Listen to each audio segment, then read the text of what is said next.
So the topic we started in the last lecture was stability, and you must have realized that for LTI systems, and for only LTI systems, um, all we need to know about stability is the location of poles, where the poles are. If all the poles of a system are in the left half plane, then we know the system is stable. If they are on the imaginary axis, then it is marginally stable, which means that there will always be some inputs for which the system, for which the response will be unbounded, even if the input is bounded. ठीक है ना? Example यहाँ पे आपको नजर आ रही है. This was the example के sin of t अगर आप as an input दे दें, so sin of t, you know, if you plot this, it is a bounded signal, yeah. But if you give it to a system which has in its pole the same poles, जो sin of t के poles है वही system की भी poles है. So you see what you call it resonance, जिस तरह resonance आपने पहले भी पढ़ा हुआ है, and you see that the response then grows because of that factor t times sin of t. So और right half plane में तो बिल्कुल right half plane में तो कोई भी pole हो तो वो क्या हो जाएगा, system unstable हो जाएगा. Terminology is also very important. There are two terms which you need to distinguish. So एक हम use कर रहे हैं bounded unbounded, bounded versus unbounded, और दूसरा है stable versus unstable. So इनमें फर्क है कि इनको use कैसे करना है. Bounded unbounded किस के लिए use करते हैं हम, जब हम किसकी बात करते हैं? सिग्नल्स की. और स्टेबल अनस्टेबल सिस्टम्स की. तो ये दिस इज वेरी इंपॉर्टेंट. कोई स्टेबल सिस्टम नहीं है, सिग्नल नहीं होता, ठीक है. और इसी तरह सिस्टम बाउंडेड अनबाउंडेड नहीं होता. The other thing which is very important to remember is that because we are dealing with LTI, ठीक है ना, और इसमें L, इस बात जो मैं अभी कहने जा रहा हूँ उसमें TI ज्यादा इंपॉर्टेंट, टाइम इनवेरिएंट. तो अगर टाइम इनवेरिएंट है तो इसका मतलब क्या है कि क्या इसकी कांस्टेंट होगी? All the properties of this system are supposed to be constant with time, ठीक है. And stability is a property. तो एलटीआई सिस्टम या स्टेबल है या अनस्टेबल है. ये नहीं हो सकता कि अभी वो स्टेबल है और कल और अनस्टेबल हो जाएगा. तो अक्सर आपने बहुत सारे लोगों से सुना होगा, यूट्यूब पे भी बहुत सारे आप वीडियोस देखेंगे. So it only shows their lack of understanding. वो कोई चीज डिस्कस कर रहे होंगे सिस्टम का आउटपुट, और कहते हैं ये सिस्टम जो है ना स्टेबल हो गया है, पहले अनस्टेबल था अब स्टेबल हो गया. दिस इज अटर नॉनसेंस, ठीक है ना. सिस्टम या स्टेबल होता है अनस्टेबल होता है, उसका इससे ताल्लुक नहीं है कि आप उसको कब देख रहे हैं. So stability is a property that will be there and it depends on the structure of the system. और स्ट्रक्चर ऑफ द सिस्टम जब चेंज हो जाता है तो एलटीआई सिस्टम नहीं होता. सो फिर तो सारी डिस्कशन. हाँ, ये क्वेश्चन आता है उसके लिए, टाइम वेरिंग सिस्टम्स के लिए. Time varying system can be stable today, it can be unstable tomorrow, but not for LTI.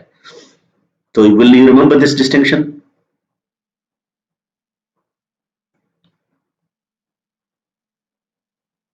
So now the problem we now face is that for stability finding all the poles is not so easy. क्यों आसान नहीं है? क्योंकि हमारे पास क्या given होता है. LTI system के बारे में हमें कौन सी इंफॉर्मेशन यूजुअली वी एज्यूम कि हमारे पास होगी? या डिफरेंशियल इक्वेशन होगा या ट्रांसफर फंक्शन होगा, ठीक है. अब ट्रांसफर फंक्शन जिस तरह से हम डिराइव करते हैं डिफरेंशियल इक्वेशन से, तो वो इस फॉर्म में तो नहीं करते ना हम. ये तो हम बाद में कर लेते हैं ना, ये हम बाद में फैक्टर करते हैं. हमें किस फॉर्म में मिलता है ट्रांसफर फंक्शन? जिसमें डिनोमिनेटर क्या हो? पॉलिनोमियल होता है. क्या होता है? तो अब पॉलिनोमियल को फैक्टराइज करना इतना आसान नहीं है. अच्छा, आप कह सकते हैं कि नहीं, मैटलैब में एक कमांड है. मैटलैब में do you remember the command जिसमें आप किसी पॉलिनोमियल को फैक्टराइज कर सकते हैं? I think it's roots. या यूज किया है कभी रूट्स? फॉर एग्जांपल इस सिस्टम के आपने मैटलैब में चेक करने होता है, इसके कोएफिशिएंट्स लिख देना 1 2 -11 -12. write this as a vector, let's call this vector p. yeah? और फिर आप मैटलैब में चेक करें रूट्स ऑफ पी, तो ये आपको बता देगा कि इसके रूट्स किधर किधर हैं। तो ये basically this command should give you these locations. तो पहला पोल किधर है -1 पे, दूसरा किधर है 3 पे, और तीसरा -4 पे।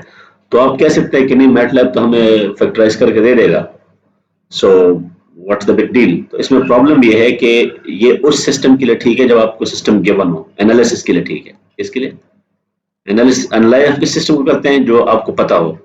Now when you are designing a system, so when you are designing the system, the parameters are open, you are going to choose the parameters। तो इसमें बहुत सारे parameters ऐसे होंगे, for example ये 2 शायद आपको पता ही ना हो, so then it is not possible for MATLAB or any other software to give you the roots। ये बात समझ आ रही है? ये एग्जांपल आपको लास्ट टाइम कहाँ मिली है, जहां पे आपको याद है जब हमने पोल लोकेशंस की बात की थी कि पोल्स को मैं इधर रखूं, या इधर रखूं या इधर रखूं, ठीक है ना, वो जो डिफरेंट डायग्राम्स थे वहां पे, and that is the stage where you are deciding where the poles must be. So at that point, the poles can be anywhere. So you cannot use MATLAB roots or any other strategy. So you need to know a method to tell whether the system is stable or not without knowing the roots. ये roots ना भी पता हो, you should still be able to know whether the system is stable or not. That is what we are going to learn today. तो problem समझ आ रही है कि हम क्यों ये नया टॉपिक पढ़ रहे हैं? It is because we will not have access to the pole locations. ठीक है ना, and even if we have access, those locations will be open, so we want to have an indirect method, and that's actually yes ने explain भी किया हुआ है कि factoring high degree polynomials to find roots is tedious and numerically not well conditioned। ये तो पहला point है। दूसरा पॉइंट मैंने बता दिया। So of the many methods available, okay, one more thing, we अच्छा ये margins of stability आपने पहला नाम नहीं सुना होगा ना? Is the first time that you or yes sir, yeah, तो margins of stability और अभी मैं अगर उसको एक्सप्लेन करूं यहाँ पे, फॉर एग्जांपल यहाँ पे इस सिस्टम की बात करते हैं। If I ask you is this system stable, look at these poles, तो आपको क्या जवाब होगा? स्टेबल है सर। स्टेबल है। अच्छा ठीक है, स्टेबल है। और मैंने इसके पोल्स यहाँ पे प्लॉट कर दिए, एक -1 पे है और एक -2 पे है। अच्छा अब आप ये कह सकते हैं कि मुझे ये सिर्फ पता करना था कि स्टेबल है या नहीं है, so I don't need to know the locations कि -1 -2 पे है या इधर है या इधर है, as long as they're in the left half plane the system is stable। So what information do you get by knowing the values? ये -1 -2 से आपको एक्स्ट्रा क्या इंफॉर्मेशन मिलती है other than that the system is stable? So function decay हो रहा है at a rate. नहीं वो तो हो रहा है, लेकिन स्टेबिलिटी से रिलेटेड वो तो फिर भी स्टेबल ही है ना, जैसे भी क्या हो रहा है। Sir, how fast it comes to a steady value? You are now using the language, okay? Let's say मेरे पास इसके मुकाबले में एक दूसरा सिस्टम है जिसके पोल्स इधर हैं, एक पोल इसका -1 पे है और दूसरा -0.5 पे है। तो अब ये सिस्टम भी स्टेबल है, ये भी स्टेबल है। If I want to ask you a question, which system is more stable, आपका क्या जवाब होगा? सर -2 वाला। -1 क्यों? क्योंकि वो जल्दी सेटल हो जाएगा। So this is what we mean by the margin of stability. Margin of stability अभी मैं define नहीं कर रहा, definition बाद में आएगी, but it is kind of, it is the degree of stability, to what extent a system is stable. So that's why knowing the not only yes no answer whether it's stable or not, you would also like to know the stability margin की stability instability से कितना दूर है, ठीक है? तो अब उसका आसान तरीका ये है कि you have something called the dominant poles। क्या? Dominant pole. डोमिनेंट पोल वो पोल्स होते हैं जो सिस्टम जो सबसे स्लो होते हैं, क्योंकि they determine the time it takes for the system to reach the steady state। वो सेटलिंग टाइम डिसाइड करते हैं। तो अब इसमें डोमिनेंट पोल कौन सा है इस सिस्टम में, if you know the meaning of dominant? -1 और इसमें -0.5 -0.5। So that tells you how far you are from the imaginary axis, क्योंकि imaginary axis is the boundary of stability, तो आप इससे जितना दूर होंगे उतना आपका सिस्टम ज्यादा स्टेबल होगा. That's what we mean by the margin of stability, but it's not a definition. Don't think of it as a definition. ये आपको सिर्फ एक कंसेप्ट में दे रहा हूँ. तो basically we want tests which can inform us about stability, yes no answer to stable or not, and margins of stability ज्यादा complicated है, उसके लिए बाकी मेथड्स है, लेकिन आज जो मेथड हम पढ़ेंगे that's called Routh test, and that will only allow us to answer this question. Of course it has some relationship to margin, लेकिन वो मैं आपको सिर्फ एक एग्जांपल बताऊंगा, वो ज्यादा कोई मजेदार चीज नहीं है. उसके लिए हमें बाकी ये मेथड्स सीखने पड़ेंगे. These methods are good because they also tell you about the margins of stability. So margins of stability is more desired. Okay, ये historical चीजें मैं छोड़ रहा हूँ. So actually this was a competition because at that time it was a hot problem. 1877, nobody knew how to solve this problem. So the guy named Ruth, he won this prize, and his method was so genius that we are still using it today. So Ruth test में बहुत सारे cases हैं. Let's start with case 0, simplest case. So let's say आपका जो system है उसका transfer function होगा और उसका एक डिनोमिनेटर होगा और एक न्यूमरेटर होगा. We know the numerator only decides the location of zeros, so that has nothing to do with stability. The denominator is the key because it decides the pole location. So we will, let's say our denominator is of a second order. ठीक है. अच्छा, ये second order is not what we mean by case 0. okay, case 0 का मतलब ये सारे cases हैं, उसमें सेकंड ऑर्डर फर्स्ट ऑर्डर सारे आते हैं. So let's say second. अच्छा, अब मैं आपको अलजेब्रा से पता होगा कि if you want to factorise this and you write it in this form, let's say p1 and p2 are the two poles or two roots of this polynomial. यहाँ पे भी टर्मिनोलॉजी इंपॉर्टेंट है. when you are speaking of the denominator is a polynomial. yeah? तो जब आप polynomial की बात करते हैं, so p1 and p2 are what of polynomial? They are called roots of the polynomial. But if the same thing is imagined to be the denominator of a system, तो system के लिए p1 p2 क्या है? क्या? poles. तो आपने ये नहीं कहना कि p1 p2 इस polynomial के poles हैं. polynomial के वो roots हैं और system के poles हैं. अच्छा, एक और भी चीज आपने सुनी.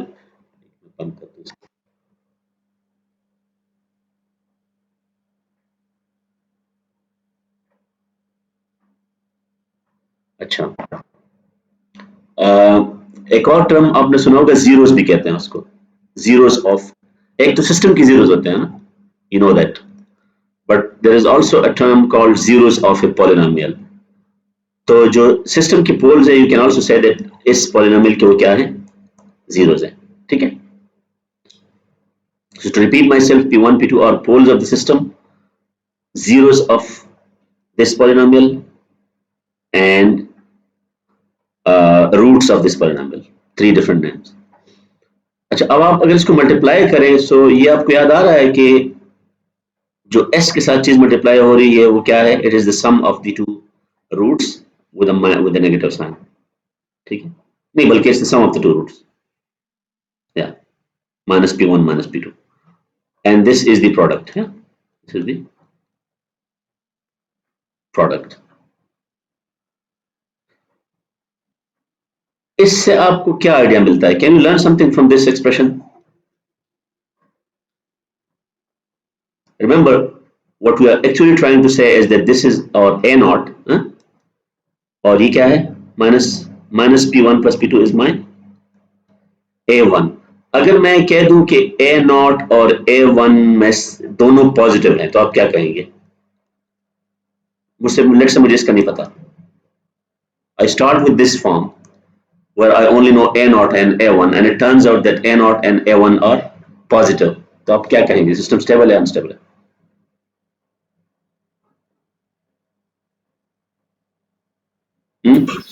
Unstable.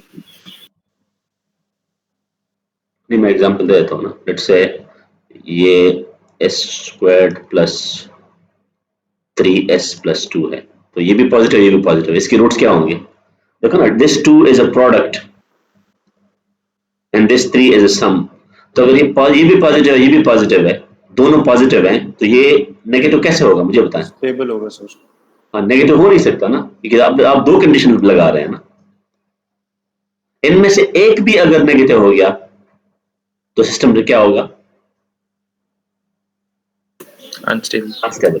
ठीक है, this is for second order it's very easy. ठीक है, so remember you don't need to factorise, you just look at the coefficients and this is what you learn. Now look at the third order. Third order में भी हम ये logic apply करते हैं, और इसमें ये करते हैं कि जो इसका पहले दो फैक्टर्स है उस पर वही लॉजिक लगाते हैं जो यहाँ पे लगाया हमने, और इसको हम अलग कर देते हैं। ठीक है, and if you multiply further it turns out that we have another rule where the first this coefficient, पहला तो 1 है, is the sum of all poles. ठीक है, all roots I would say. This is the sum of all the pairwise products, ये pairwise products है, pairwise, and this is the product of all the three. और देखो इसमें alternating है, एक के साथ माइनस है, दूसरे के साथ प्लस है, फिर अगले के साथ माइनस है, so you can have a rule. इसमें भी ये है कि अब आपके जहन में होगा कि मैं यही लगा सकता हूँ रूल के, अगर ये सारे पॉजिटिव हैं, लेट्स से ये भी पॉजिटिव है, ये भी पॉजिटिव है, और ये भी पॉजिटिव है, तो आप क्या कहेंगे कि सिस्टम मेरा क्या है, system is Stable. Stable. This is a very dangerous conclusion. ठीक है, उसमें ये इसलिए सेफ था कि we were looking at a simple case, इसमें बहुत सारे कॉम्बिनेशंस पॉसिबल है। सो इसमें एक काउंटर एग्जांपल हमें देखना पड़ेगा। अच्छा अच्छा, there are two types of questions. ये क्वेश्चन डेंजरस है इसका जवाब देना, लेकिन अगर मैं कह दूं कि इनमें से कोई एक भी नेगेटिव है तो फिर आप आराम से कह सकते हैं कि the system is unstable. So unstable बहुत आराम से आप कह सकते हैं, लेकिन स्टेबल के लिए you need to have some justification. तो अब जो आराम से हम कह सकते हैं वो ये है कि कोई भी सिस्टम, कोई भी कोएफिशिएंट अगर जो है ना जीरो हो गया या नेगेटिव हो गया, so the system will be unstable. ठीक है, एंड द ट्रेंड कंटिन्यूज। देखो ना, sum of all roots, sum of pairwise products 2 at a time, sum of products taken 3 at a time. तो आप देखें and sum of all roots, और देखो ना माइनस प्लस माइनस प्लस। अच्छा, two conclusions are easy. One is if any coefficient is zero, कोई भी अगर coefficient इसमें zero है, so not all the roots are in the left half plane. ठीक है, ये बात हम क्यों कर रहे हैं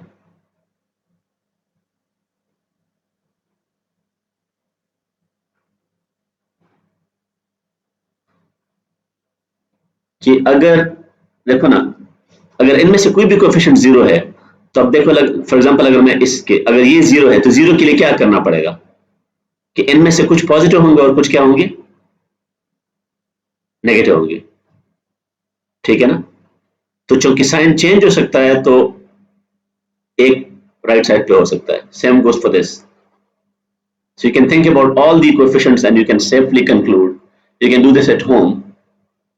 ठीक है ना, आराम से, कि ये कंक्लूजन बड़ी आराम से you can draw this conclusion कि एनी कोएफिशिएंट, तो इसका मतलब ये है कि स्टेबिलिटी के लिए एक कंडीशन तो ये है कि all the coefficients must be non zero, क्योंकि कोई भी जीरो कोएफिशिएंट ये कह सकता है कि not all are in the left half. अच्छा, दूसरा क्या है कि if any coefficient is in the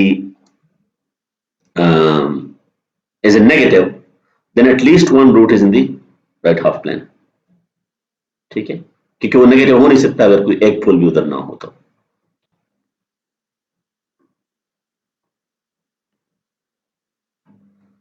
So let's start with this one. ठीक है, let's say we have a simple case जिसमें देखो ना, ये आपका a0 था, ठीक है, और ये a1 था, so ये नॉन जीरो है और ये जीरो है, तो you know if we factorize this your system is marginally stable. तो stable नहीं हो सकता, ठीक है, not all the roots are in the left half plane. This is what your conclusion would be.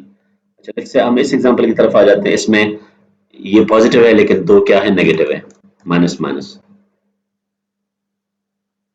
तो आप वो उसको कंक्लूजन को वेरीफाई कर सकते हैं कि at least one root is in the right half plane, और वो फैक्टराइज करने के बाद आपको पता चल जाता है कि -1 -4 -3, इसी दो राइट हाफ प्लेन में, so system is unstable.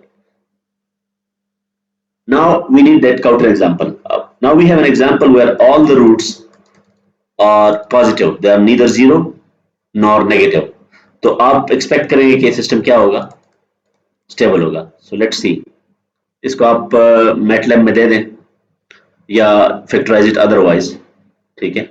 So it turns out that the roots, एक रियल रूट तो जाहिर बात है लेफ्ट हाफ प्लेन में है, लेकिन ये रूट किधर होगा, देख के बताएं मुझे. Right half plane. क्यों? क्योंकि रियल पार्ट इसका, So you can give 1 by 2 is positive. हाँ, रियल वैल्यू पॉजिटिव है, रियल पार्ट इसका पॉजिटिव है. So you have an unstable system even though all the coefficients were positive. तो इसका क्या मतलब है कि ये जो कंडीशन था, हमने जो यहाँ पे कंडीशन लगाया है, किधर है ये जो कंडीशन हमने लगाया है, ये कंडीशन आप सिर्फ अनस्टेबल के लिए यूज करेंगे, स्टेबल के लिए यूज नहीं करेंगे. तो आप क्या कहेंगे कि if any coefficient is non negative the system is unstable. ठीक है. और वैसे मार्जिनली स्टेबल को भी हम अनस्टेबल ही कहेंगे. ठीक है, क्योंकि that is not acceptable. Marginally stable को हम स्टेबल नहीं कहेंगे, हम उसको अनस्टेबल कहेंगे. We know that we can not afford an expensive system which depends on the type of input. तो हमारे लिए या स्टेबल है या अनस्टेबल है. इमेजिनरी स्टेबल को भी हम अनस्टेबल ही कहेंगे कंट्रोल सिस्टम में. सो आप किसी भी, तो इस आपने मैथ में एक कंडीशन सुनी होगी, हम एक कहते हैं नेसेसरी कंडीशन, और दूसरा क्या होता है, sufficient. So this is what we mean by necessary condition. ये नेसेसरी है स्टेबिलिटी के लिए, सफिशिएंट नहीं है. ठीक है ना. तो अगर कोई एक भी कोएफिशिएंट नेगेटिव या नॉन जीरो या जीरो हो गया, व्हिच मीन नॉन पॉजिटिव, तो आप आराम से कह सकते हैं कि सिस्टम अनस्टेबल है. लेकिन अगर वो पॉजिटिव है सारे, तो फिर आप ये नहीं कह सकते कि सिस्टम स्टेबल है, क्योंकि इट्स नॉट सफिशिएंट. ठीक है. तो that's why we need new methods.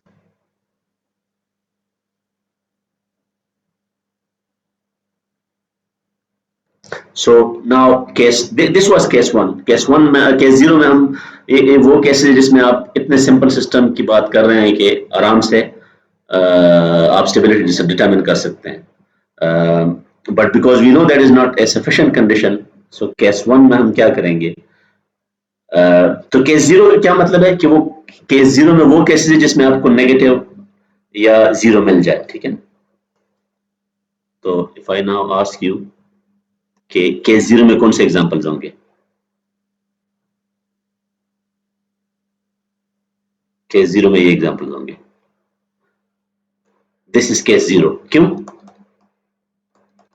क्योंकि यहां पे हमें वायलेशन मिल गई है ना कि पॉजिटिव नहीं है, नॉन पॉजिटिव. सो केस 0 ये है कि any coefficient is non positive. तो ये भी केस 0 हो गया, ये भी केस 0 हो गया, और ये क्या हो गया, ये is it case 0.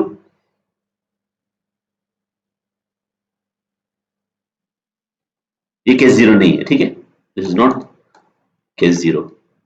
This is case 1. Case 1 में we cannot decide whether the system is stable or not based on the science. उसके लिए हमें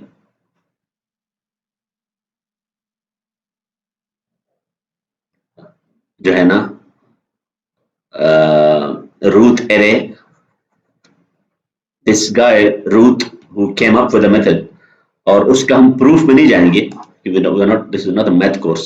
We can simply skip the proof and we'll just learn the method. ठीक है. तो अब आप उस मेथड को समझने की कोशिश करें कि लेट्स से हमारा जो पॉलिनोमियल है डिनोमिनेटर का, जो जिसको वैसे हम उसको कहते हैं कैरेक्टरिस्टिक पॉलिनोमियल, ये नाम भी आप याद रखें, बजाय ये कहने के कि denominator of the closed loop transfer function. अच्छा, ये क्लोज्ड लूप पे क्यों जोर है? क्योंकि हम क्लोज्ड लूप सिस्टम डिजाइन कर रहे हैं. ठीक है. ओपन लूप सिस्टम तो हम डिजाइन नहीं कर रहे हैं. सो ये कहना कि पहले क्लोज्ड लूप ट्रांसफर फंक्शन लिखो, ठीक है, उसके बाद उसका डिनोमिनेटर लिखो, ये लेंथी डिस्क्रिप्शन से हम बचने के लिए we will be using a terminology which is called the characteristic polynomial. क्या? Characteristic. You will see this name very often, so get used to this. Will not be using this long description, denominator of the closed loop transfer function. अच्छा, अब late से मतलब late से मेरे पास एक system है और उसको मैंने जो है ना फीडबैक लूप भी लगा दिया, समर माइनस प्लस कंट्रोलर भी लगा दिया, सब कुछ ठीक है। तो ये जो क्लोज लूप ट्रांसफर फंक्शन मैंने लिख दिया और उस ट्रांसफर फंक्शन का डिनोमिनेटर क्या है, ये है जिसको मैं क्या कहूंगा आज के बाद, कैरेक्टरिस्टिक पॉलिनोमियल। सो लेट्स से my characteristic polynomial is in this form, जिसमें आप मुझे कोएफिशिएंट्स पता चल गए हैं a0, a1 and I do not want to factorize or I can't factorize. तो पहले मैं क्या करूंगा, I'll have a table called root array और root array कंस्ट्रक्ट करने का तरीका ये है कि फॉर योर ओन कन्वीनियंस ये जो पावर्स है ना, this is a power of s, this is the nth power of s, तो आप इधर लिख देंगे ठीक है। जो उसके बाद नेक्स्ट पावर है वो इधर लिख दें, नेक्स्ट पावर इधर लिख दें, तो these are actually increasing powers of s, क्या इंक्रीजिंग पावर्स ऑफ s, ठीक हो गया। अच्छा, अब Sn के सामने आपने पहला रो लिखना है, तो पहले रो में आप नोट करें कि इसने क्या लिखा हुआ है,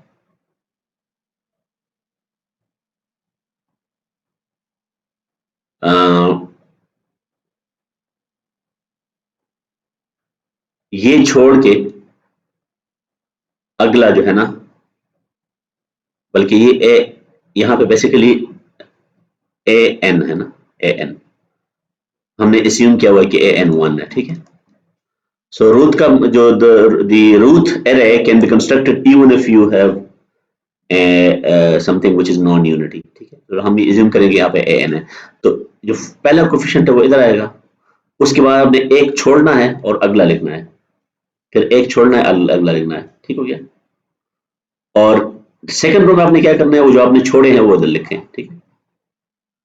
जो आपने पहले उसमें छोड़ दिया वो इधर लिख दिया। तो मैं अगर इसको मैं लेट्स से ग्राफिकली समझना चाहूं, सो मेरी स्ट्रेटजी ये होगी कि बेसिकली अगर मैं यहाँ पे an लिख दूं और यहाँ पे this arrow takes me from the one coefficient to the next, तो मेरा एरो यहाँ पे ये बन रहा है, ठीक है। ये बात समझ आ रही है क्या, स्टार्ट फ्रॉम दिस, पहला कोएफिशिएंट इधर, दूसरा मैं इधर रखूंगा, फिर तीसरा इधर, so it's kind of a zigzag path. So do you follow this, the first two rows, कि पहले टू रोज मैंने कैसे लिखने हैं, क्या zigzag। अब ये तो आसान है, so you can say that okay the first two rows are directly copied from AFS. अच्छा, remaining rows are calculated as shown. तो अब इसमें अगर आप B1 को देखें जो इसके बाद पहला कोएफिशिएंट है, इस B1 के फॉर्मूले पे गौर करें तो आपको क्या नजर आ रहा है, डिनोमिनेटर में क्या है, और B2 में भी देखो ना, दोनों में डिनोमिनेटर कॉमन है, और वो कहां से उठाया गया आपके ख्याल में, हाउ विल यू, क्योंकि ये आपके पास ये सिंबल्स तो नहीं होंगे ना, तो आप नोट करें कि इससे ऊपर जो है ना, चाहे B1 हो, चाहे B2 हो, चाहे B3 हो, सबके लिए आपने पहला B1 इसके राइट अबाउट दिस, तो क्या है an-1, ये an-1 यहाँ पे डिनोमिनेटर में आएगा, और वही an-1 इन सब की डिनोमिनेटर में आएगा, B3 में भी यही आएगा, B3 की डिनोमिनेटर में भी यही आएगा, ठीक है। अच्छा, ये -1 you have to remember it somehow, -1 सब में आएगा। अच्छा, ये क्या है, how do I write this down, this is the determinant, ठीक है, और ये आप उसको लोकेट कर सकते हैं यहाँ पे,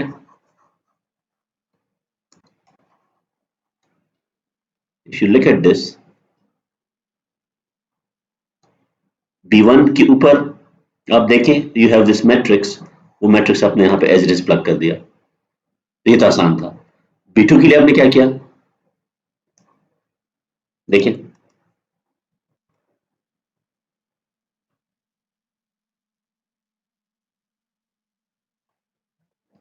B2 के लिए आपने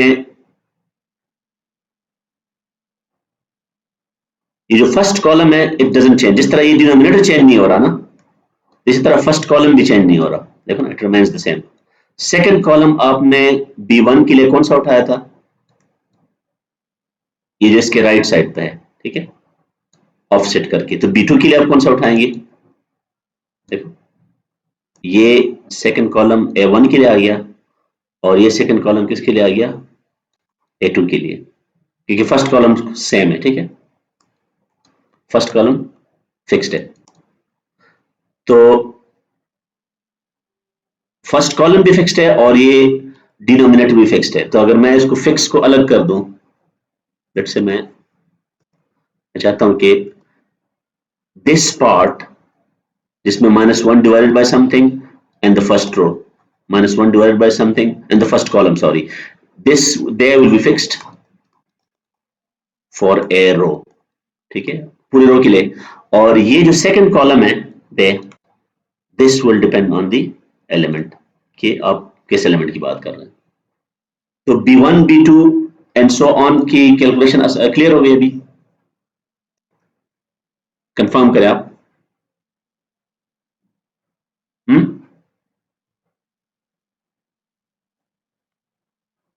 समझ आ रही है आपको यार, मैं वैसी दीवार के सामने बात कर रहा हूं।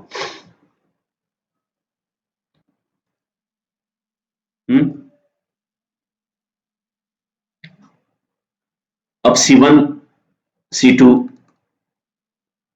look at the formula of C1 C2, तो क्या पैटर्न नजर आ रहा है। For B1 B2 and so on we use these two rows, ठीक है, इन टू रोज को हमने यूज करके ये लिख दिया है, ठीक है। Now for the third row I will use the rows above that to be computed। तो इससे पहले दो रो की, अब वो पहला रो निकल जाएगा, ठीक है, वो निकल जाएगा। So I'll be just using these two rows, क्योंकि C1 C2 मैंने कंस्ट्रक्ट करने हैं, तो इससे ऊपर कितने रोज हैं, एक ये रो और इससे अगला, और वही लॉजिक के B1 will be the denominator which is common for all the elements of this row, -1 will always remain the same। Similarly ये जो आपका फर्स्ट कॉलम है ये भी चेंज नहीं होगा, देखो ना फर्स्ट कॉलम क्या है, फर्स्ट कॉलम इन सब के लिए ये बन जाएगा, देखो। और जो सेकंड कॉलम है उसके लिए मैं क्या करूंगा, सेकंड कॉलम के लिए C1 के लिए this column, C2 के लिए this column and so on। So this is how you construct the this table and we call this table root array। अब इस array में आप एक चीज नोट करें कि because of this construction, देखो ना, you are reducing a 2x2 matrix to a single element, so each time the number of elements will be reduced, क्योंकि आप basically 4 को रिप्लेस कर रहे हैं एक एलिमेंट के साथ, तो ये कॉलम निकल जाता है, आखिरी वाला कॉलम निकल जाता है, तो एंड पे you will be left with just a single element, ठीक है। सो जब आप ये सब कर लेंगे तो अब इसके बाद स्टेबिलिटी कैसे डिसाइड करनी है। स्टेबिलिटी ऐसे डिसाइड करनी है कि you will just look at the first column, construct करने के बाद ये सारी जो एलिमेंट्स है they are not used, look at the first column and ask yourself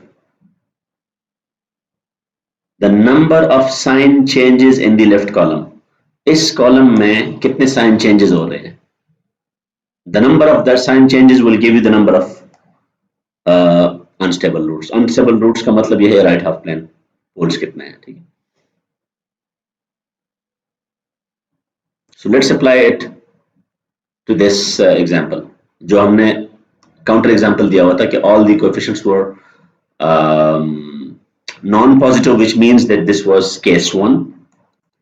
case 0 होता तो हम तो आराम से कह सकते थे कि ये अनस्टेबल है, लेकिन अब इसकी स्टेबिलिटी चेक करने के लिए हमें रूट एरे बनाना पड़ेगा। तो अब हम स्टार्ट करते हैं कोएफिशिएंट से। तो कोएफिशिएंट्स कौन कौन से हैं, this is 1, this is 1, this is 2, this is 8। तो ये 1 यहाँ पे आ जाएगा, फिर उसके बाद नेक्स्ट यहाँ पे आ जाएगा, वही zigzag, ठीक है, और फिर 2 8, ठीक है, 2 8। उसके बाद क्या है, टू कैलकुलेट दिस नंबर हमें क्या करना पड़ेगा, क्योंकि एक ही नंबर है तो this whole thing will be my matrix जिसका मैं डिटर्मिनेंट लूंगा, और -1 remember is always the case. और यहाँ पे डिनोमिनेटर कौन सा होगा, जो कैलकुलेशन जिस पॉइंट पे आप कर रहे हैं उससे ऊपर देखें, this will be the denominator. ठीक है? So you make this calculation and you get -6. That -6 actually is your answer for this element. And as I said earlier, because of this construction, 2 by 2 matrix is replaced by a single element. So अच्छा, अब इसके नीचे जो third row fourth row है उसके लिए क्या करना पड़ेगा? Of course you need a matrix, तो जहां पे कोई खाली आपको जगह मिल जाए तो वहां पे आपने 0 लिखना है. अब इस 8 जो कि आपका क्वेश्चन मार्क है, for this you need to use this matrix 1 8 minus 6 0. So -6 will be the denominator, as I said. This -1 is always the same, ठीक है? और 1 8 minus 6 0. So 1 8 minus 6 0, 1 8 minus 6 0. So this 8 is your this 8, ठीक है? So assuming that you can construct this root array, अब हमने किस column को देखना है इसमें? We have to look at the first column. तो साइन चेंजेस देखें, यहां से चेंज हो रहा है? नहीं हो रहा. यहां पे हो रहा है?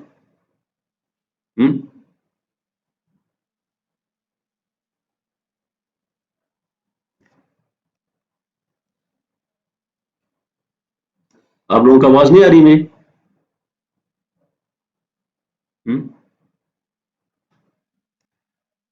So I need to at least hear some answers. Okay, is the sign changing when I go from 1 to -6?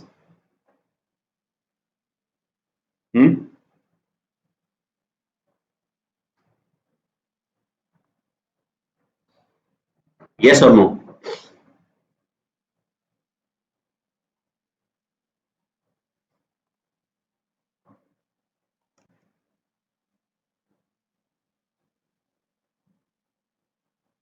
अच्छा,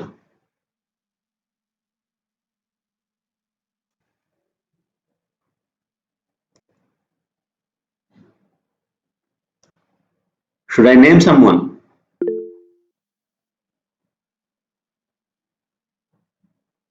ये आप लोगों को ये कहे ऐसा तो नहीं है कि मुझे आपकी आवाज नहीं आ रही?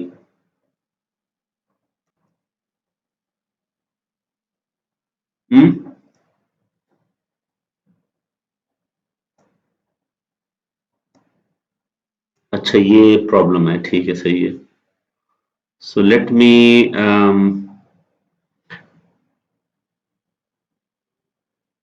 मी स्टॉप दिस मीटिंग, क्योंकि ये उस दिन भी मुझे मसला आया था बोर्ड ऑफ स्टडीज में, और ये मुझे फायरफॉक्स का मसला लग रहा है. ये फायरफॉक्स में जब भी मैं स्टार्ट करता हूँ तो ये मसला आता है. So let's go to Microsoft Edge, और मैं उससे ये मैं खत्म करके वहां स्टार्ट कर रहा हूँ दोबारा, ठीक है?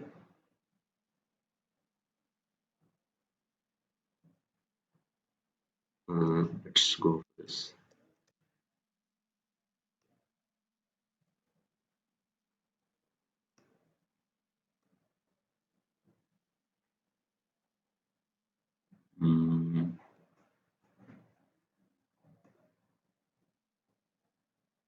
जस्ट लीव द कॉल, ठीक है?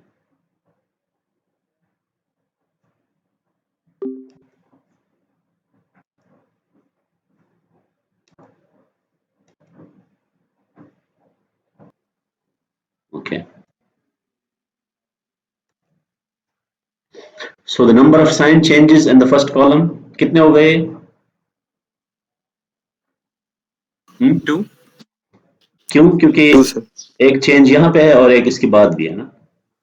So without knowing the poles, you can now say with confidence that there are 2 roots in the right half plane.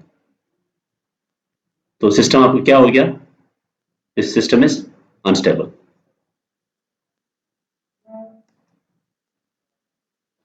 अच्छा,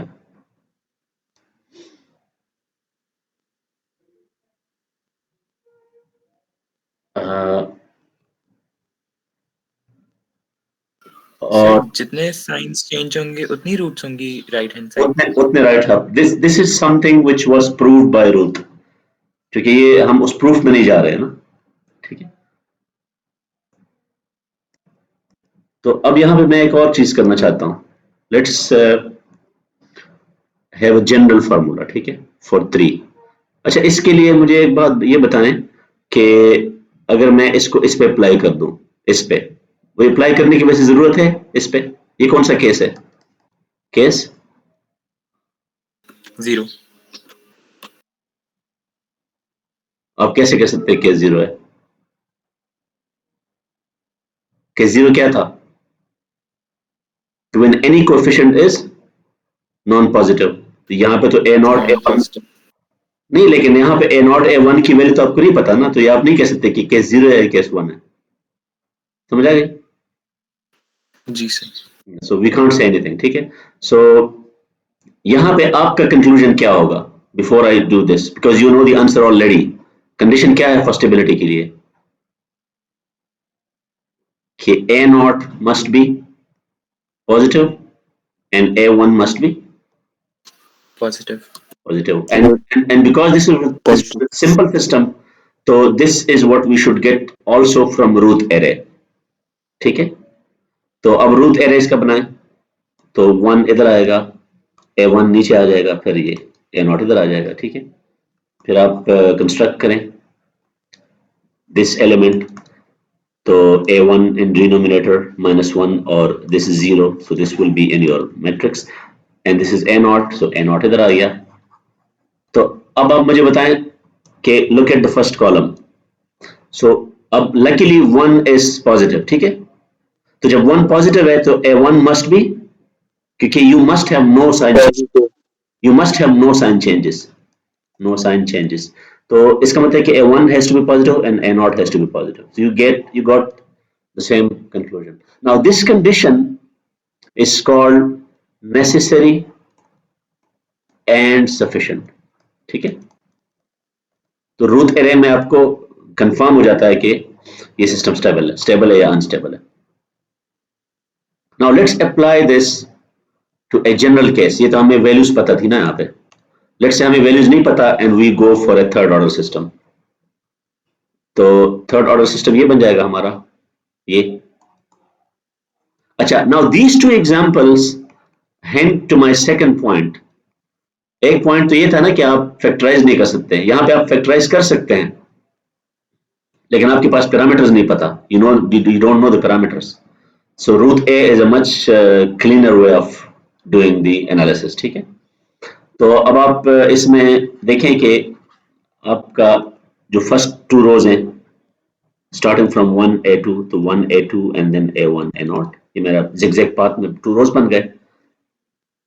Now if I look for B1, that this is my B1, तो -1 over A2, ठीक है, and then this whole matrix comes here. If you follow the calculation, it turns out to be A1 minus A0 divided by A2, ठीक है। And then the same you apply for A0 के लिए फिर आपका ये denominator बन जाएगा, ये this will be your denominator, ठीक है, B1, and this, because you need to write a 0 here, so this will be the matrix that appears here. तो आप इस सारी कैलकुलेशन के बाद फर्स्ट रो पे अप्लाई करें अपना rule, because 1 is positive, so all the others must be positive, so A2 must be positive, A0 must be positive, and this thing must be positive, which is A1 greater than। अच्छा, इन से कुछ सीखने की कोशिश करते हैं, because we don't want to do this every time, ये हम हर दफा नहीं करना चाहते, we want to learn something quick for third order systems। अच्छा, ये कंडीशन आपको पहले भी पता था ना, दिस इज नथिंग न्यू। ये तो केस 0 में भी हमारे पास आ रहा था ना, केस 0 नहीं, सॉरी, केस 0 में तो आप के पास नेगेटिव होता है ना। So just by looking at the coefficients आप कह सकते हैं कि सारे कोएफिशिएंट्स पॉजिटिव हों, so all the coefficient must be positive. लेकिन this is something which is a contribution from the root array, ये रूट एरे के बगैर आप नहीं कर सकते थे, ठीक है। सो अब ये इसको मैं अगर एक और फॉर्म में लिख दूं, can I write this in this form? A1 times A2 is greater than A0, और चूंकि फर्स्ट कोएफिशिएंट 1 है तो you can say that it is A0 times 1, A0 times 1, ठीक है। तो मैं अगर यहाँ पे फर्स्ट टाइम A3 होता, क्या होता? तो यहाँ पे क्या होता फिर? A0 times A3, इसको आप how do you memorize this, इसका आसान तरीका क्या है? Can you guess?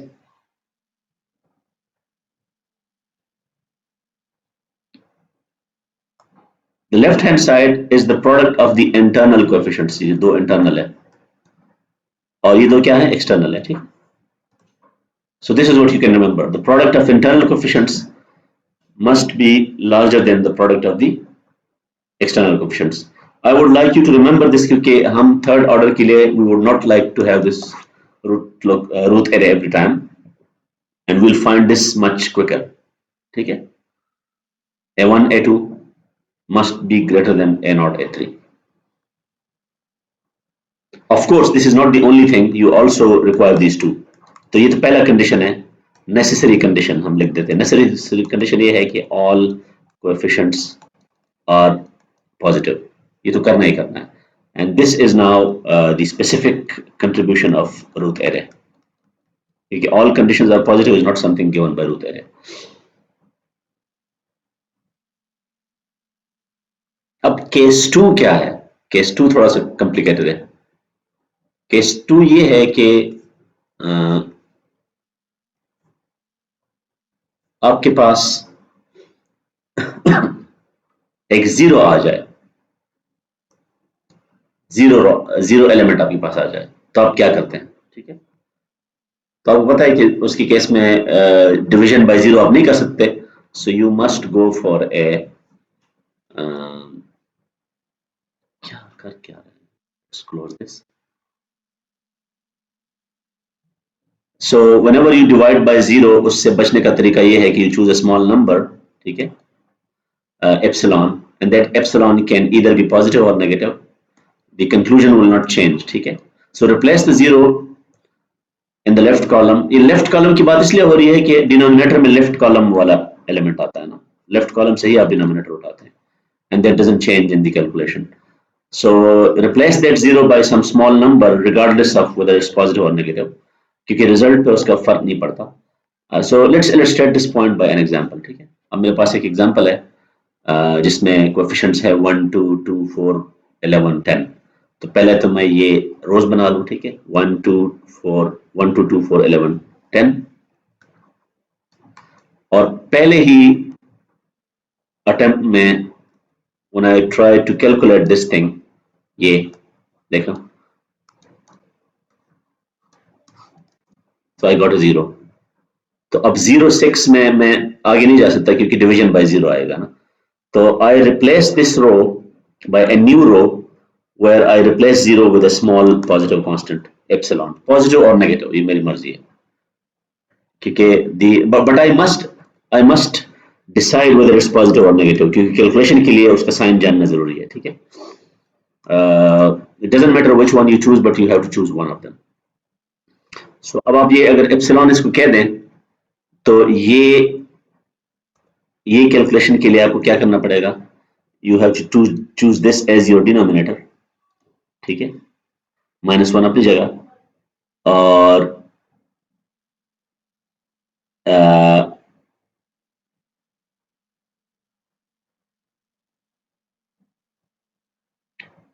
क्योंकि ये तो रो निकल गया. ठीक है, now you have this matrix 2 4 epsilon 6 2 4 epsilon 6. ठीक है, यू कंप्लीट योर कैलकुलेशन और यहां पे आप कह सकते हैं कि this epsilon will cancel out this epsilon, but that -4 will be insignificant compared to 12 divided by epsilon. So 12 divided by epsilon, because epsilon is really small, so when you apply the limit really small, this disappears and the number is approaching -12 over epsilon. अच्छा, अब ये आपको पता नहीं है कि epsilon क्या है, लेकिन कैन यू से whether this is positive or negative? आपके ख्याल में इसका साइन क्या होगा? देख के बताएं. If I assume epsilon to be positive, so this will be negative. ठीक है, so आप रूट एरे में तो आपको सिर्फ साइन चेंजेस काउंट करने हैं ना, so the exact value is not important. फिर आप ये बाकी कैलकुलेशंस कर लें आगे, यही कैलकुलेशन, ये आपका डिनोमिनेटर आ जाएगा एंड सो ऑन. अच्छा, अब यहाँ पे कभी कभी ना एक और हमें करना पड़ता है. यहाँ से एक हिंट मुझे मिल रहा है कि let's say you want to calculate this thing, ठीक है। अब इस रो को आप देखिए, ये divide by epsilon, it's causing a problem, ठीक है ना, it will make our calculation difficult. तो इन केसेस में एक रूल आप जहन में रखिए कि किसी भी रो को you can divide this by a constant, you can multiply or divide by a constant। आप इसको डिवाइड करें या मल्टीप्लाई करें, इसको कोई फर्क नहीं पड़ता आपके फाइनल कैलकुलेशन पे। तो what should I do here to make this row simple? Multiply everything by epsilon. तो क्या हो जाएगा? This will become 10 epsilon and this will become -12, -12। ठीक है। तो उसका और इवन ये -12 भी मसला कर रहा है, so divide this by minus epsilon. तो फिर ये क्या हो जाएगा? This will become +12 and this will become -t -10 epsilon, ठीक है। खैर इसने ये किया नहीं है वैसे, ये इसने नहीं किया, इसने वो ओरिजिनल ही यूज किया हुआ है, ठीक है। But this is something you can do. तो अगर आप ये कर लें तो आपके पास ये कैलकुलेशन में यू विल गेट 6 देयर, ठीक है। So now I can write that 6। अच्छा, इसने दोनों आपको गाइड किया हुआ है कि हमारी कैलकुलेशन में if we go for epsilon positive and we do the calculations, it will turn out that we have 2 sign changes, ठीक है। ये रो तो निकल गया ना, तो no sign change, no sign change, no sign change, then one sign change and then another sign change, 2 sign changes। अब ये आप खुद कर लें कि if you assume epsilon to be negative, तो फॉर एग्जांपल फिर ये क्या हो जाएगा? ये पॉजिटिव हो जाएगा, ये फिर पॉजिटिव हो जाएगा, ठीक है। तो फिर भी आपके पास 2 साइन चेंजेस है।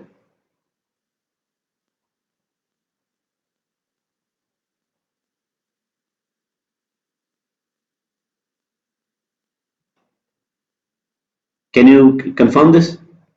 Yes, sir. क्योंकि फिर आपके पास ये एक साइन हो जाएगा ना, फिर एक साइन चेंज इधर आएगा और फिर एक इधर आएगा, अगला नहीं आएगा फिर। But the number of sign changes does not depend on whether you assume epsilon to be positive or negative.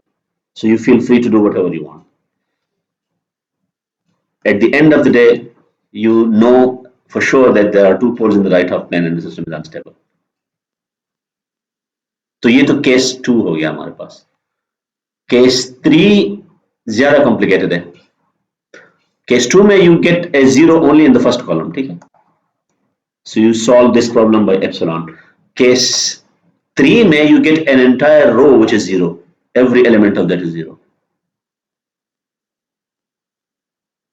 So an entire row is 0, ठीक है। अब उसका क्या करेंगे? Without getting into the proof, क्योंकि हमने अभी ये मेथड प्रूफ तो किया नहीं है, if you go and read those papers, you will come to know that this thing arises, an entire row being 0 in the root array, because one of these scenarios actually occurs. So इन सब में क्या common है आपके ख्याल में, इन तीनों cases में, इसमें, इसमें और इसमें? आप नोट कर रहे हैं? सर आइडेंटिकल पोल्स हैं। आइडेंटिकल तो नहीं है, लेकिन अब ये Sir, equal opposite है। देखो ना, अब ये चीज जो है ना, अगर अब ये ना होते ना दोनों, सो ये तो कोई नई बात नहीं है ना, क्योंकि हमारे पास फॉर एग्जांपल ये भी कोई नई बात नहीं है और ये भी नई बात नहीं है, क्योंकि we know that the complex poles must be in pairs, there must be complex conjugates, वरना आपके पास फिजिकल रियल कॉन्स्टेंट्स नहीं बनेंगे ना। ये बात समझ आ रही है ना? कैरेक्टरिस्टिक पॉलिनोमियल के कोएफिशिएंट रियल नहीं हो सकते अगर ये कॉम्प्लेक्स कंजुगेट्स ना हो। लेकिन यहाँ पे जो चीज नोट करने वाली है वो ये है कि अगर आप यहाँ देखें तो ये मिरर इमेजेस हैं, दोनों क्या है? Mirror images, and they are images. जब आप उसको इमेजिनरी एक्सिस के हिसाब से देखें, एक उसके इस साइड पे है, एक उसके इस साइड पे है, ये क्या है? ये दोनों भी मिरर इमेजेस है। तो आपने बेसिकली इस चीज को देखना है कि the pair of the poles actually are mirror images with respect to the imaginary axis। तो ये इन दोनों के दरमियान बाउंड्री है, ठीक है ना, ये दोनों ऑलरेडी इमेजिनरी एक्सिस पे है। So when any of these three is the case, you will get an entire row of zeros, ठीक है। तो अब इसका एक बात तो क्लियर होगी ना कि तीनों केसेस में आपका सिस्टम अनस्टेबल है, ठीक है? क्यों? तीनों केसेस में क्यों अनस्टेबल है? So negative roots present are. नहीं, अनस्टेबल नेगेटिव नहीं, पॉजिटिव ना। मतलब जब मिरर इमेज होगा, जी देखो जी अगर जी ये सिर्फ ये होता तो सिस्टम स्टेबल होता, क्योंकि इसका मिरर इमेज है तो सिस्टम अनस्टेबल हो गया। इस केस में ये अलोन होता तो स्टेबल होता, क्योंकि हमें पता है कि इसका मिरर इमेज है तो अनस्टेबल है, और ये तो ऑलरेडी हमें पता है कि मार्जिनली स्टेबल सिस्टम को हम अनस्टेबल ही काउंट करेंगे। So in any case the system is unstable, ठीक है? लेकिन अब यहाँ पे क्वेश्चन ये है कि आप ये कैसे कहेंगे कि कितने पोल्स राइट हाफ प्लेन में है? क्या आप ये नहीं कह सकते? तो उसके लिए एक तरीका है, उसके लिए तरीका ये है, ये आप समझ लें कि complete the root array by making the polynomial from the last non-zero row array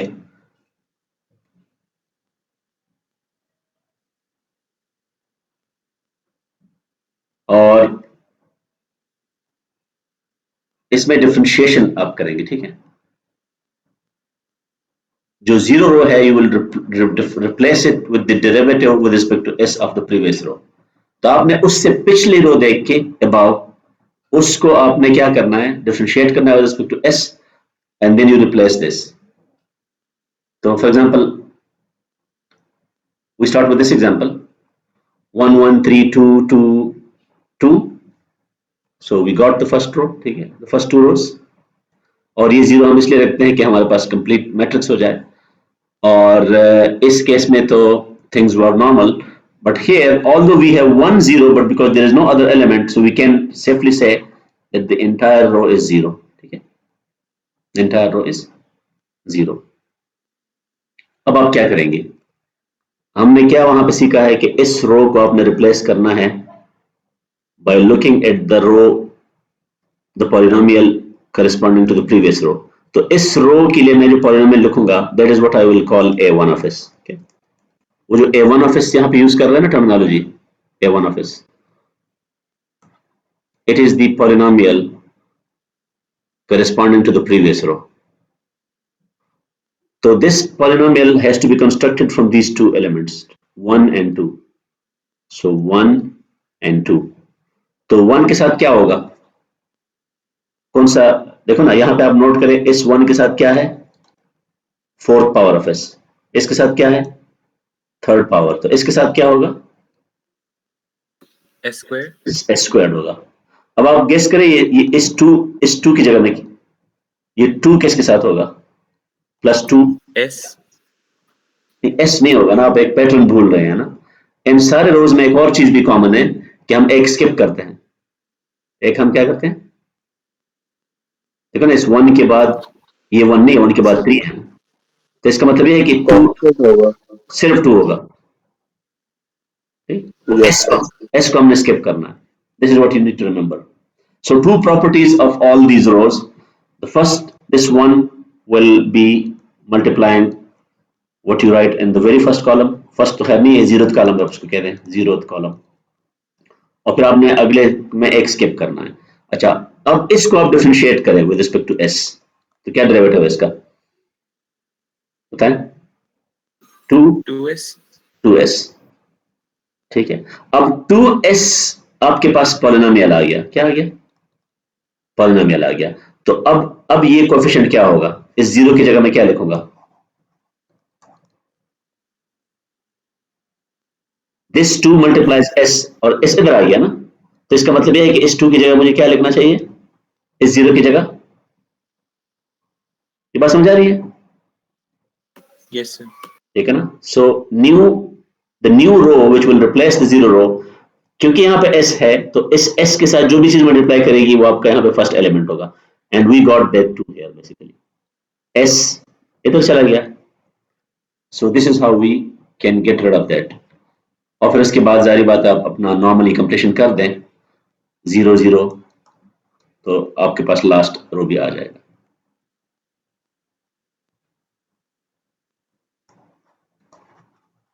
अच्छा, अब क्वेश्चन क्या है, क्वेश्चन ये है कि कितने साइन चेंजेस आपको यहाँ मिल रहे हैं, काउंट कर ले साइन चेंजेस, ये रो हटा के, ठीक है। साइन चेंजेस कितने हैं इधर? नहीं है सर।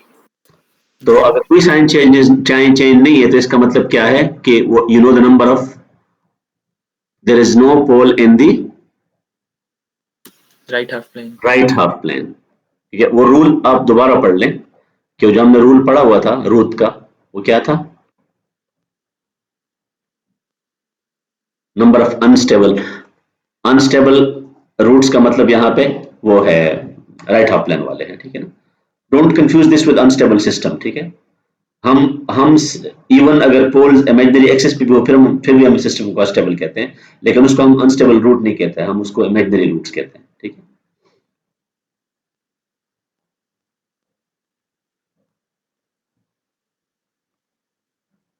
हाँ,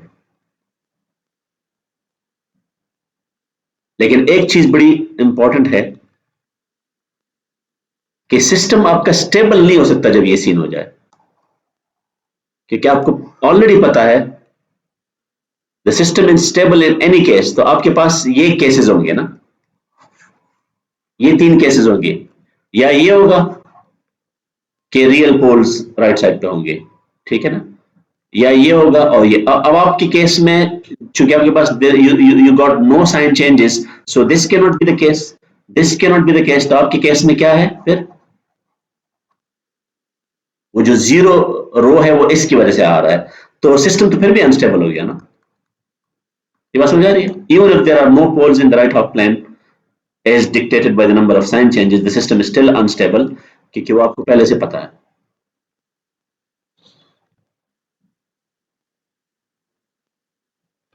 So no right half plane roots। और अच्छा, अब ये आप मुझे बताइए इसके रूट्स इसको कहां से मिले हैं, ये गेस करें, ये कहां से मिले हैं? ये सारे रूट्स नहीं है, ये वो रूट्स हैं जो इमेजिनरी एक्सिस पे हैं, तो वो आपको इसी पॉलिनोमियल से मिलेंगे। क्या? जो आपने 0 को रिप्लेस किया ना जिस पॉलिनोमियल को, सो उसको आप फैक्टराइज करेंगे तो you get the poles on the imaginary axis. Let's get to the next example, which is actually it's considered to be a hard example, क्योंकि इसमें वो सारे क्या है, 0 है। अब मुझे बताओ ये कौन सा केस है?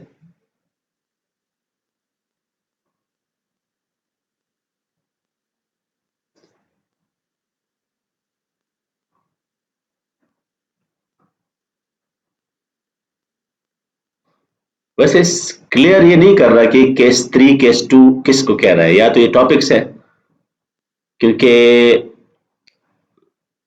Do not try to define these as separate cases, क्योंकि यहाँ पे अपने ही उसको वायलेट कर रहा है ना, ठीक है ना। ये अगर हम इसके ओरिजिनल थॉट पे जाएं तो ये तो फिर केस 0 होना चाहिए ना, क्योंकि इसमें कुछ 0 एलिमेंट्स 0 है ना, 0s³ plus 0s² plus 0s।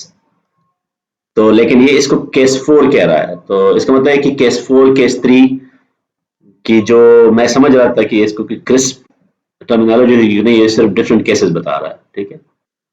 So maybe what he means by case 0 is the simplest of all, ठीक है। केस 1 उससे थोड़ा सा कॉम्प्लिकेटेड है, केस 2 उससे ज्यादा कॉम्प्लिकेटेड है, और केस 4 सबसे ज्यादा कॉम्प्लिकेटेड है। सो this is what he means bye cases. So let's begin with constructing the root array। और हमारे पास कोएफिशिएंट्स क्या थे? 1 0 0 0 4। तो 1 0 0 0 4, ठीक है।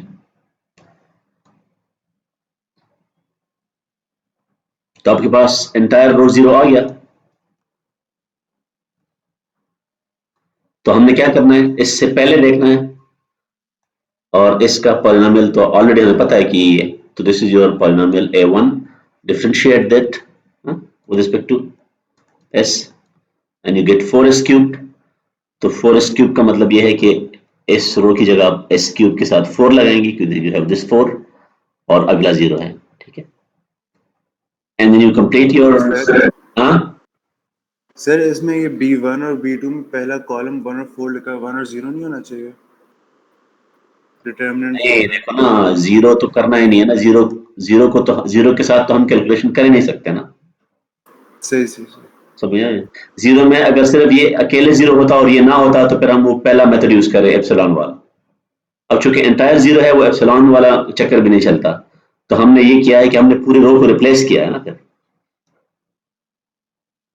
तो अब सही हमारा ठीक है। मैट्रिक्स बनेगा 1040 1040, ठीक है। और ये फिर आपके पास जीरो आ गया इंटरेस्टिंगली। लेकिन चूंकि अगला जीरो नहीं है, तो अब ये पहला केस बन गया। ये कौन सा केस बन गया? वो केस 2 था मेरे ख्याल में, ठीक है। तो अब ये मसला आप हल करेंगे एप्सिलॉन से, ठीक है। तो एंड पे आपके पास ये आपके पास आ जाएगा। अब बताएं साइन चेंजेस कितने हैं?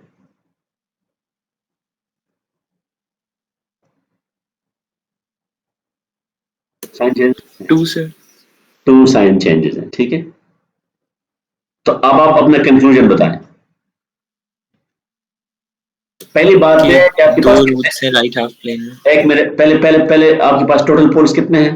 4 पोल्स है ना। क्यों? क्योंकि 4 डिग्री पॉलिनोमियल है।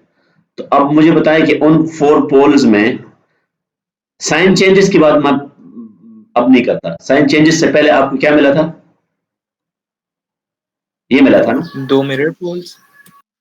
नहीं नहीं, अब देखो ना, अब यहाँ पे हम इससे आपको सिर्फ ये पता चलेगा कि मिरर इमेजेस है।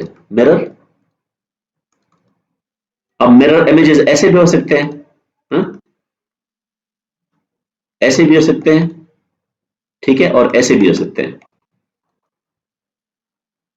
मैंने पहले बताया था कि हमारे पास इन तीनों में से कोई भी केस हो सकता है, या ये होगा या ये होगा ये होगा।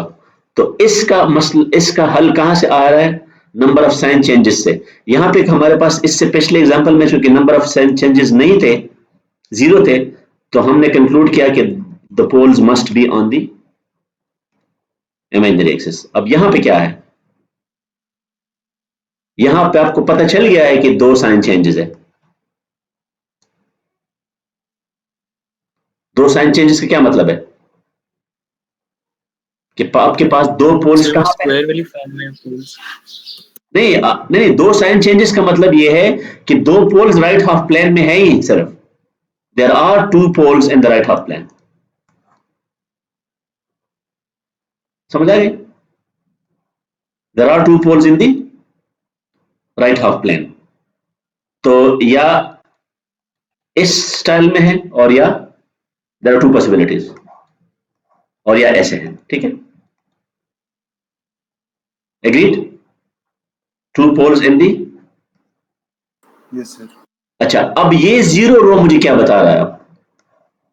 Mirror images. तो मिरर इमेजेस का मतलब ये है कि इस केस में क्या होगा? इधर भी 2 होंगे फिर, क्योंकि मिरर इमेज तो बनाना है आपने ना। Is that clear? Yes sir. Yes sir. और इस केस में क्या होगा?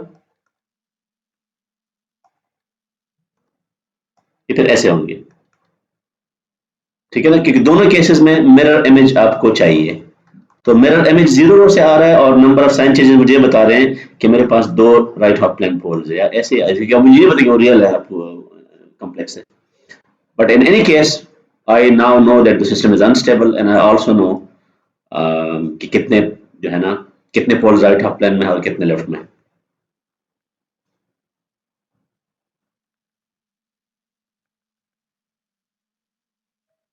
अब ये आपको एज ए डिजाइन टूल, क्योंकि आपको याद है ना, हमने एक एग्जांपल 2-3 किए थे कि ये जो केसेस आपको याद आ रहे हैं कि हमारे पास ये एक रीजन हो सकता है, फिर ये हो सकता है, हाँ, और फिर ये हो सकता है। So we can, so the knowledge about the location of poles was informing us to design systems. तो यहाँ पे भी ये है कि हम रूट एरे को एज ए डिजाइन टूल कैसे यूज करेंगे। As a, so let's say मेरे पास ये सिस्टम है, जीरोस गिवन है, पोल्स गिवन है। Even though I know the poles, but ये सिस्टम मुझे सिर्फ इन्फॉर्म कर सकता है stability of this system, stability of, ये जो ट्रांसफर फंक्शन है, stability of the open loop system. Open loop, आप खुश, और ये अनस्टेबल है, आपको पता है सिस्टम अनस्टेबल है, ठीक है, क्यों? Why is this system unstable, बताएं।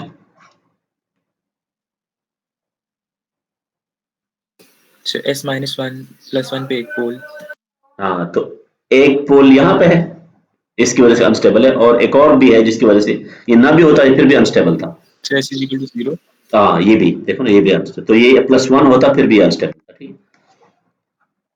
अब हम क्या कर रहे हैं कि हम यहाँ पे एक कांस्टेंट कंट्रोलर लगा रहे हैं, constant gain, and we close the loop, and we hope that the closed loop system can be stable. The closed loop system can be stable. So what value of k should I choose so that my closed loop system is stable even though my open loop system is unstable? तो अब ये आपको समझ आ जानी चाहिए कि एक root array के अलावा ये इम्पॉसिबल है, क्योंकि यहाँ पे आपको k नहीं पता। जब k नहीं पता तब क्लोज लूप, पहले तो हम क्लोज लूप ट्रांसफर फंक्शन लिखते हैं फ्रॉम r टू y, ठीक है। तो यू एग्री के न्यूमरेटर में क्या आएगा, ये फॉर्मूला याद है? फॉर्मूला क्या था? फॉरवर्ड पाथ का जो ट्रांसफर फंक्शन है, ट्रांसफर फंक्शन ऑफ दी, तो फॉरवर्ड पाथ में क्या आ रहा है, ये दोनों आ रहे हैं ना, तो लिख दिया हमने, और 1 plus everything transfer functions in the loop, तो लूप में क्या क्या आ रहा है, ये दोनों आ रहे हैं, और ये माइनस की वजह से यहाँ पे प्लस आ रहा है। So that's typical rule of block diagrams, and if you simplify this by multiplying numerator and denominator by this whole thing, so आपके पास ये आ जाएगा, और ये अगर आप इसको लिख दें, let's say इसको आप simplify कर दें, so it turns out that my characteristic polynomial, इसको हम क्या कहेंगे, characteristic polynomial. तो this is my characteristic polynomial and I now multiply this further. So अब मेरे पास coefficients क्या क्या आ रहे हैं, देखो ये 1 है, फिर नेक्स्ट 5 है, फिर k-6 है, और फिर क्या है, k है। तो अब आप बताएं कि सबसे पहला आपका कंक्लूजन क्या होगा कि स्टेबिलिटी के लिए सबसे पहली कंडीशन क्या है, although it's not sufficient but necessary. So k minus 6 is greater than 0. या सो पहले आप ये कहें कि k is positive and k is greater than 6, तो इन दोनों में से कौन सा मुझे उठाना पड़ेगा जो दोनों को रिप्रेजेंट कर रहा है?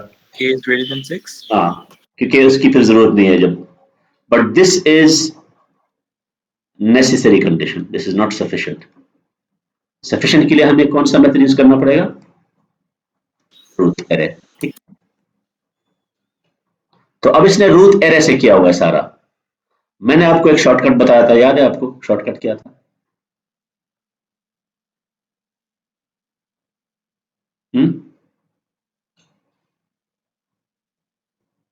So A1 A2 is greater than A0 तो A3. ये इंटरनल कोएफिशिएंट्स है और ये एक्सटर्नल है ना, तो इंटरनल कोएफिशिएंट्स का प्रोडक्ट बताएं मुझे, 5 times K minus 6 must be greater than K. k. Now this is to be applied in addition to this rule. तो मेरे पास बेसिकली दो रूल है, एक रूल ये है कि k is greater than 6, ठीक है, और दूसरा रूल क्या है, अब इसको अगर मैं सिंप्लीफाई कर दूं, सो 5k और ये k है, इस k को उस साइड पे ले आए, मेरे पास क्या मिलता है, 4 टाइम्स k, और दूसरी साइड पे क्या हो जाएगा, 5 टाइम्स 6 इज 30, सो -30 बिकम्स +30। सो अगर इसको मैं 4 पे डिवाइड कर दूं दोनों पे, तो 30 डिवाइडेड बाय 4 क्या बनता है बताएं, 7.5।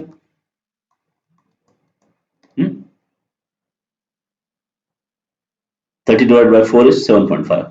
तो अब बताएं इन दोनों को मैं कैसे कंबाइन करूं, इन दोनों कंडीशंस को। So K is greater than 7.5. सो अब आप आ जाए इस डायग्राम की तरफ, इस k की वैल्यू आप कोई भी वैल्यू 7.5 से अबाउट चूज करें, लेट्स से मैं 8 चूज करता हूं, क्या, now 8 I know is 7.5 greater than 7.5, तो अब ये क्लोज्ड लूप सिस्टम क्या हो जाएगा, that system will B stable. So now you just see that without knowing the location of the closed loop poles, just by using the root test, you designed a controller that stabilized the system. That's the advantage of using these analytical tools. इसने Routh array apply करके ही came to the same conclusion, ठीक है। अच्छा, अब यहाँ पे question ये है कि के की वैल्यू 0 से कितनी ज्यादा हो, ठीक है, कितनी ज्यादा हो। तो इसने सिमुलेशन मैटलैब में स्टेप कमांड आपने यूज किया होगा, इसने स्टेप कमांड यूज करके कुछ प्लॉट्स किए हुए हैं। तो अब यहाँ पे आप नोट कर रहे हैं कि के की डिफरेंट वैल्यूज हैं, तो आप इसमें के की जो वैल्यू है 7.5, इस पे क्या रिस्पॉन्स है? क्या खास बात है इस रिस्पॉन्स में? जल्दी स्टेबल हो जाता है। 7.5 को देखिए ना, 7.5 वाला कौन सा है? कलर्स आपको नजर नहीं आ रहे? अच्छा से वो ऑसिलेट करता रह रहा है, तो वो तो सेटल नहीं हो रहा ना। और बाकी दोनों वैल्यूज क्या है? 7.5 से लार्जर है, तो वो दोनों ऑसिलेट, वो सेटल हो रहे हैं, ठीक है। तो अब इसमें से, इन तीनों में से कौन सा सिस्टम स्टेबल है, कौन सा सिस्टम अनस्टेबल और कौन सा स्टेबल है? तो सबसे ज्यादा unstable k is equal to 7.5 and k is equal to 25 सबसे ज्यादा स्टेबल है, और k is equal to 13 moderate है, स्टेबल हो जाता है वो भी काफी टाइम बाद। लेकिन देखो ना, ये आपने गन फिर मचा लिया ना, स्टेबल हो जाता है ऐसे आप क्या मतलब कह रहे हैं? देखो ना, ये it's very tempting to say that stable हो जाता है का मतलब ये है कि ये पहले स्टेबल नहीं था और बाद में स्टेबल हो गया। एलटीआई सिस्टम के बारे में मैंने क्या कहा था कि वो या स्टेबल है या अनस्टेबल, ठीक है ना। तो जो आप कहना चाहते हैं वो आप सिग्नल की बात कर रहे हैं कि the step response settles down. So what we can safely say here is that 7.5 will give me an unstable system, and that is something which I know even without this simulation. Simulation से पहले से भी मुझे पता है। क्या condition क्या था अभी थोड़ी देर पहले?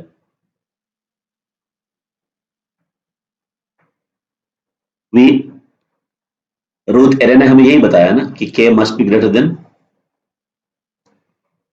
7.5. तो इसका मतलब यह है कि k is equal to 7.5 should give me an unstable system. कैसे? इधर आ जाए ना, k is equal to 7.5 पे ये टर्म क्या हो जाएगा? ये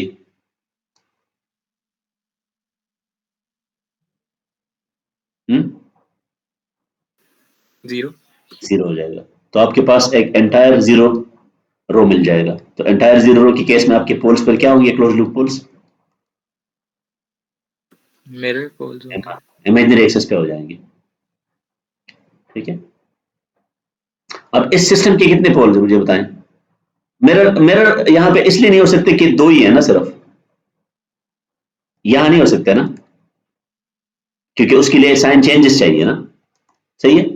साइन चेंजेस तो कोई नहीं है। जी सर।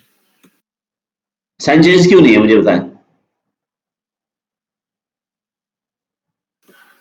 सर क्योंकि हमने सिस्टम को स्टेबल एज्यूम किया k को 7.5 से ग्रेटर लेके। नहीं, अगर k 7.5 है, अगर k 7.5 है तो मेरे पास यहाँ पे ना दो चीजें है ना। चूंकि जीरो आ रहा है ना, तो जीरो रो आ रहा है, तो जीरो रो के केस में या मेरे पास ये होगा, ये नहीं हो सकता। ये इसलिए नहीं हो सकता कि एक सेकंड, मैं एक और चीज देखता हूं। इसने यहां पे क्या किया हुआ था, जो नो साइन चेंजेस इन दी, हाँ ठीक है, सही है, हमने एक यहाँ पे स्टेप मिस किया हुआ है ना। यहाँ पे वैसे अच्छा है कि ये केस आ गया, ये कंफ्यूजन दूर हो जाएगी।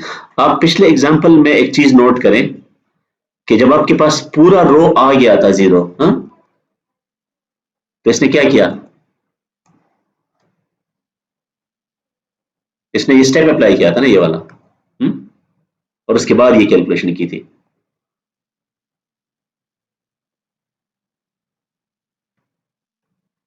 हमारे पास, हमने यहाँ पे वही स्टेप अप्लाई करना है, ठीक है, वो स्टेप अप्लाई करना है, and then we have to replace this by that new value.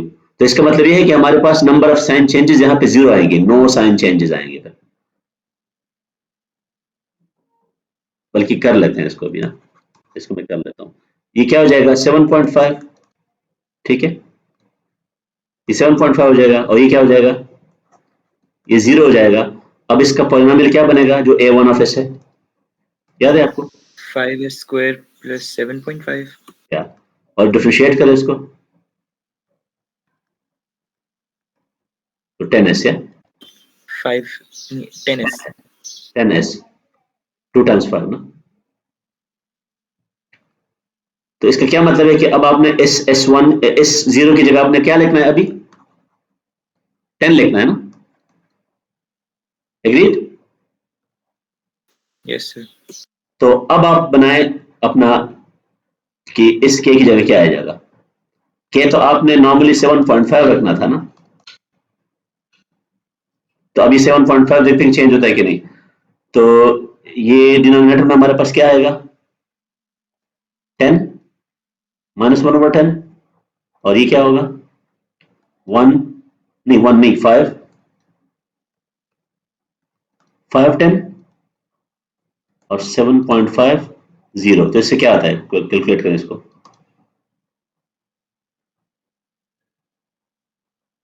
क्या 7.5 आ गया, ठीक है Minus 7.5. ना, वो माइनस माइनस कैंसिल हो जाएगा ना ये, ठीक है ना, तो 7.5 ठीक था। Yes. अच्छा अब मुझे ये बताएं कि इसमें साइन चेंजेस कितने हो गए, इसको आपने 10 से रिप्लेस किया और इसको आपने 7.5 से किया, तो there are no sign changes, या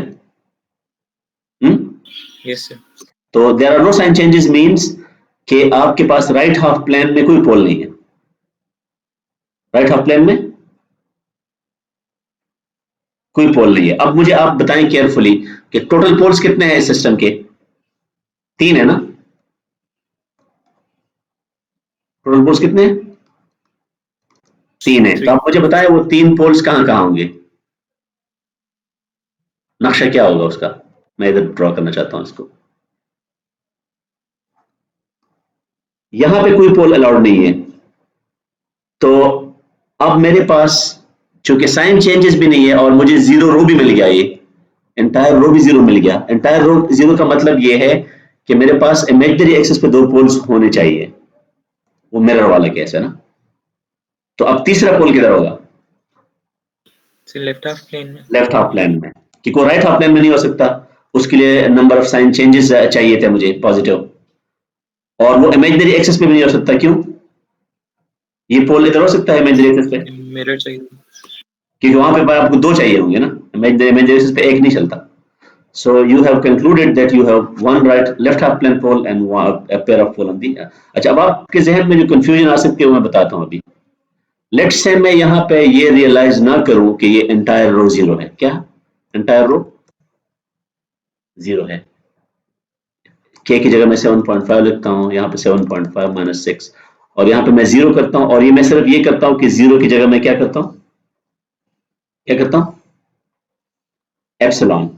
इसको मैं गलत केस कंसिडर करता हूं क्योंकि it's not just 0, it's the entire row which is 0। तो अब एप्सिलॉन की केस में मेरे पास कितने साइन चेंजेस होंगे बताएं,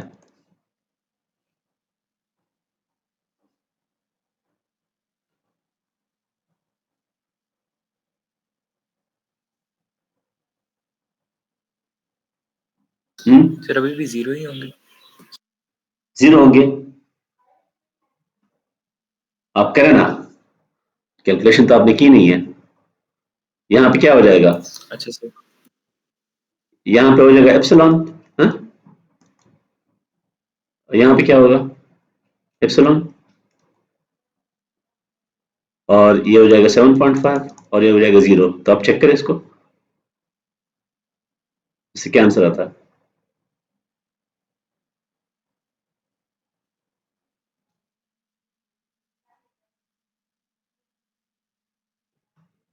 एप्सिलॉन। Sir 7.5. अच्छा स्टिल गेट 7.5, तो number of sign changes still 0, ठीक है। अच्छा मैं समझ रहा था कि यहाँ पे गड़बड़ तो नहीं हो रही, ठीक है।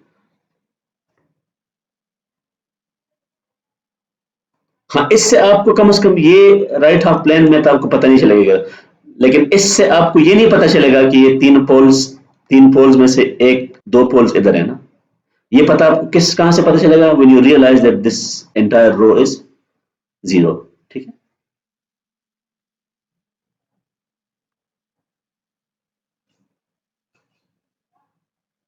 अच्छा, ये इसने एक एग्जांपल किया हुआ है और इसमें जो इसने ये फॉर्म यूज किया हुआ है ना, ये ओल्ड एडिशन का है। ठीक है, and this leads to confusion क्योंकि हमने अभी तक ये फॉर्म नहीं पढ़ा, ये अभी चैप्टर 4 में आ रहा है।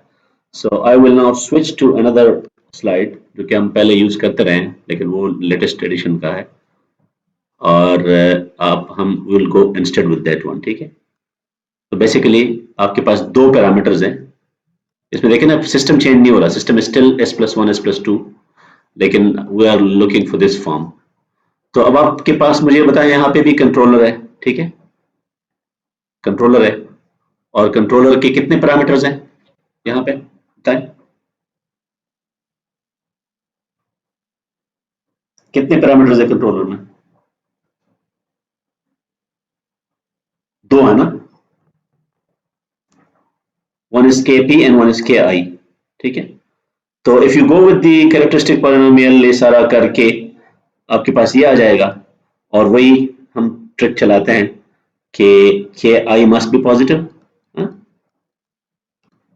और this product 3 times kp plus 2 must be greater than ki, और इसको मैं अगर लिख दूं सिंप्लीफाइड फॉर्म में, ठीक है ना, कि ki must be less